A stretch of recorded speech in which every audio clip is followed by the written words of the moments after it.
Hey guys, I could have easily entitled this Racism Still Persists in the Hearts and Minds of Many Christians Today.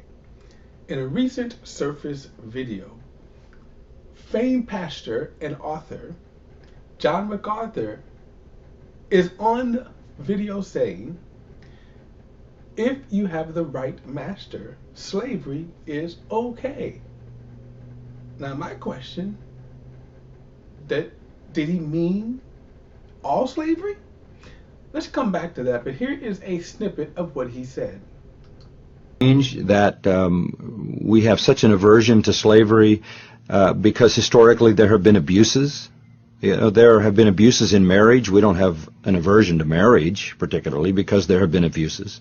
There are parents who abuse their children. We don't have an aversion to having children because some parents have been abusive. Of course, it can have any kind of situation where abuse can be involved. The reason unions grew up in America was not to free slaves. The reason unions grew up in America was because there were people who had businesses and they were abusing their employees. So to throw out slavery as a concept simply because there have been abuses, I think, is to miss the point.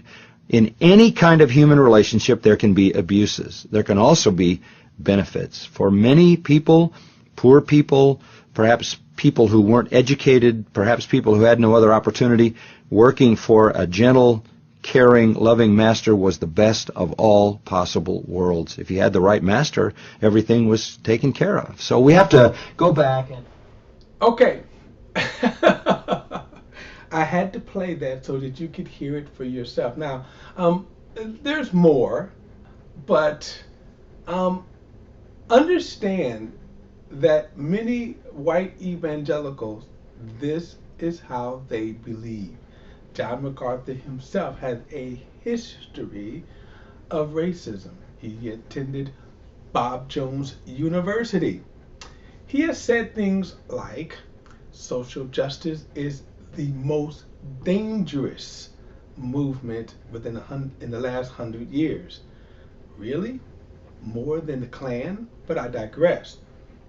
But here's my question here. I have two questions. One, did his if you have the right master, slavery is okay, apply to Israel's slavery? In other words, if they just had the right taskmaster, then their slavery would have been okay? Then maybe God misjudged them? Maybe God got it wrong when he said their slavery was wrong and how they were treated. Maybe God should have modified and said, yeah, Egypt should have treated Israel better than their slavery, or they could have kept Israelites as slaves. You see how idiotic his point of view is? And last question, what audience do you think he is talking to?